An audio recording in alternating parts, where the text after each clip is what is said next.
Bienvenue sur Africa 24 dans cette nouvelle édition du Non-Stop Info. Voici les titres de l'actualité.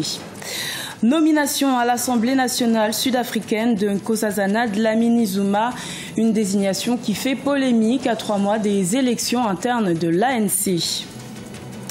Difficile rentrée scolaire en République démocratique du Congo, une reprise des cours marquée par la menace d'une grève des enseignants et par une conjoncture socio-économique difficile. Et retour sur le Rallye Mountain Gorilla 2017 qui s'est tenu le 8 septembre au Rwanda. Une course automobile présentée comme l'une des plus difficiles d'Afrique. Les détails dans cette édition. Mais tout d'abord, en Centrafrique, un remaniement ministériel a été opéré ce mardi 12 septembre. Une nouvelle équipe gouvernementale composée de 34 membres contre 23 précédemment a été nommée. 4 ministres ont été remerciés, mais au total 18 personnalités restent au même poste et 16 autres font leur entrée. Notons également la présence de 5 femmes ministres contre 4 dans le précédent gouvernement. La nouvelle a créé la polémique en Afrique du Sud. L'ancienne épouse du président Jacob Zuma, Nkosazana Dlamini Zuma, a été désignée le 8 septembre par l'ANC pour siéger à l'Assemblée nationale. Elle remplace un député de la majorité sur le départ. Une nomination qui tombe à point nommé pour celle qui tente de briguer la présidence de l'ANC en décembre prochain. Patricia Solange-Dubois.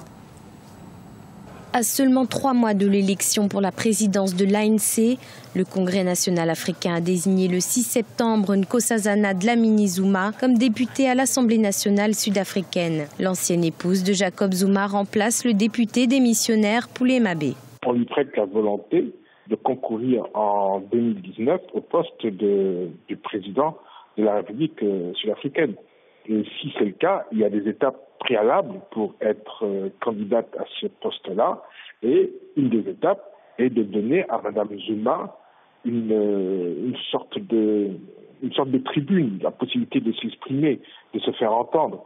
La nomination de Nkosazana Dlamini Zuma fait craindre des changements en profondeur à l'intérieur même du gouvernement. De son côté, le secrétaire général de l'ANC, Gwede Mantashe, a tenu à éclaircir la situation, affirmant que cette nomination serait prévue depuis la fin du mandat de Nkosazana Dlamini Zuma à l'Union africaine en janvier 2017. Dans l'opposition, vous avez un parti, c'est l'Alliance démocratique, qui ne voit pas d'un très bon œil la nomination de Mme Zuma. Ils s'opposent à cette nomination-là, le fait qu'il va y avoir une purge et que c'est surtout le contrôle de l'État par une famille, parce que il y aurait un lien très fort entre Zuma et son ex-femme et tout un ensemble de personnes qui graviteraient comme ça autour de ces deux personnages politiques. Donc ils ont peur que l'État sud-africain devienne l'affaire de la famille Zuma. L'ancienne présidente de la Commission de l'Union africaine est aujourd'hui soutenue par la Ligue des femmes et par la Ligue des jeunes de l'ANC dans sa course pour briguer la tête du parti. Elle devrait prêter serment en tant que députée au Parlement sud-africain la semaine prochaine. En République démocratique du Congo, la rentrée scolaire s'est officiellement effectuée le 4 septembre, mais de nombreux établissements ont ouvert leurs portes le 11 septembre. Une situation qui s'explique par la menace persistante d'une grève des enseignants qui réclame une augmentation de salaire, mais aussi par une conjoncture socio-économique difficile. Reportage de notre correspondant Jacques Mboka. C'est une difficile rentrée scolaire 2017-2018 à laquelle l'on assiste en RD Congo. Avec une grève des enseignants évitée de justesse, mais pas encore totalement écartée.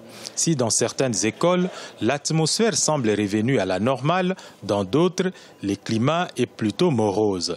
Plusieurs parents n'ont pas été à mesure de préparer la rentrée de leurs enfants. Une situation qui reflète la conjoncture économico-sociale précaire qui traverse la RD Congo et qui suscite des inquiétudes sur le respect du calendrier scolaire.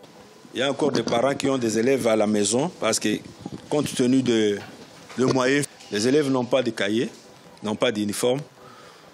Il manque beaucoup de choses. Nous allons faire notre travail.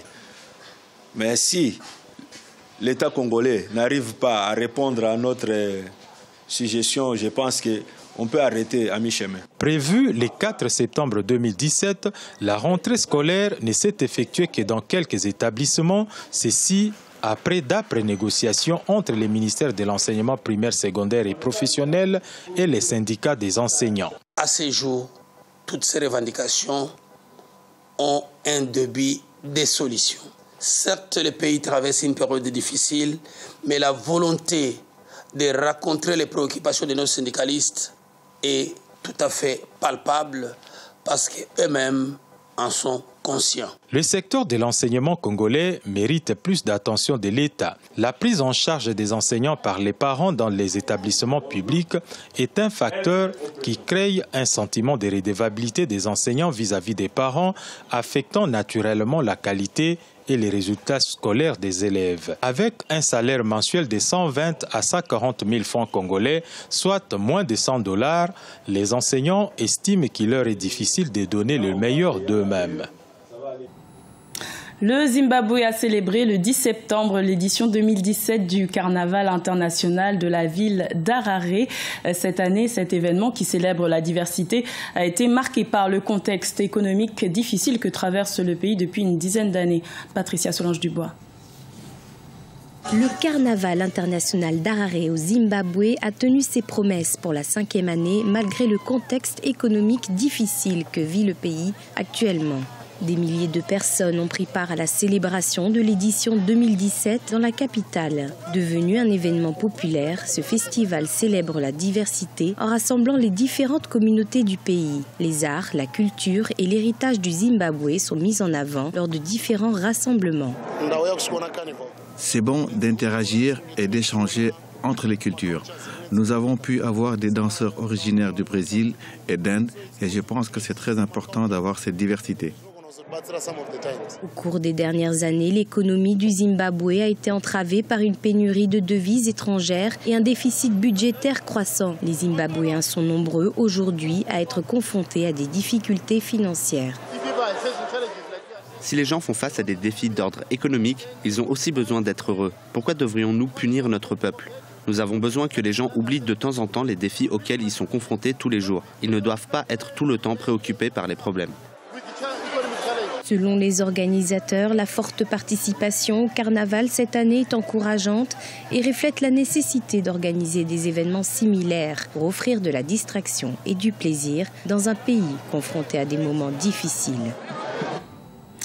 Le Rwanda a abrité le 8 septembre le rallye Mountain Gorilla, une course automobile présentée comme l'une des plus difficiles d'Afrique. L'édition de cette année a été remportée par le pilote kényan Brian Manvir. Plus de détails avec Corinne Kamdem.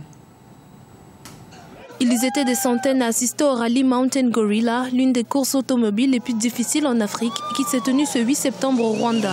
Perchée au sommet des célèbres collines du pays, la course éprouvante de 280 km qui a couvert la capitale Kigali et les provinces de l'Est a attiré 19 conducteurs de différents pays, dont le Kenya, l'Ouganda, la Zambie et le Burundi. Il y a tellement de voitures qui utilisent 2 roues motrices plutôt que les 4 roues motrices et quant au temps, les laps sont très longs. Nous devons attendre environ 5 à 10 minutes, ce qui n'est pas très drôle. Sinon, le premier round de 4 roues motrices était très bien. Selon les organisateurs, ce rallye détient l'un des itinéraires les plus difficiles en raison du terrain montagneux. Sur les 19 voitures qui ont commencé la course vendredi 8 septembre, seulement 9 ont atteint la ligne d'arrivée. Le rallye Mountain Gorilla est le 2e tour de la série championnat du rallye africain FIA qui se déroule en 8 épreuves. Nous avons apprécié les routes, très différentes de ce que nous courons habituellement. L'altitude, la puissance des voitures, c'est complètement différent. Mais dans l'ensemble, c'est une très bonne expérience. En tête du parcours, le pilote kényan Brian Manvir a remporté la course avec son Skoda Fabia R5. En 2e place, le Rwandais David Giancarlo qui conduisait une Subaru Impreza. Le Burundais Valérie Boukera est arrivé en 3e position. Brian Manvir vise désormais le championnat du rallye africain 2017 qui aura lieu en Zambie au mois d'octobre 2017 où le vainqueur sera couronné champion d'Afrique. Ce journal a été réalisé par l'ensemble de la rédaction. Merci de votre fidélité. Retrouvez dans un instant une nouvelle édition de l'information sur Africa 24.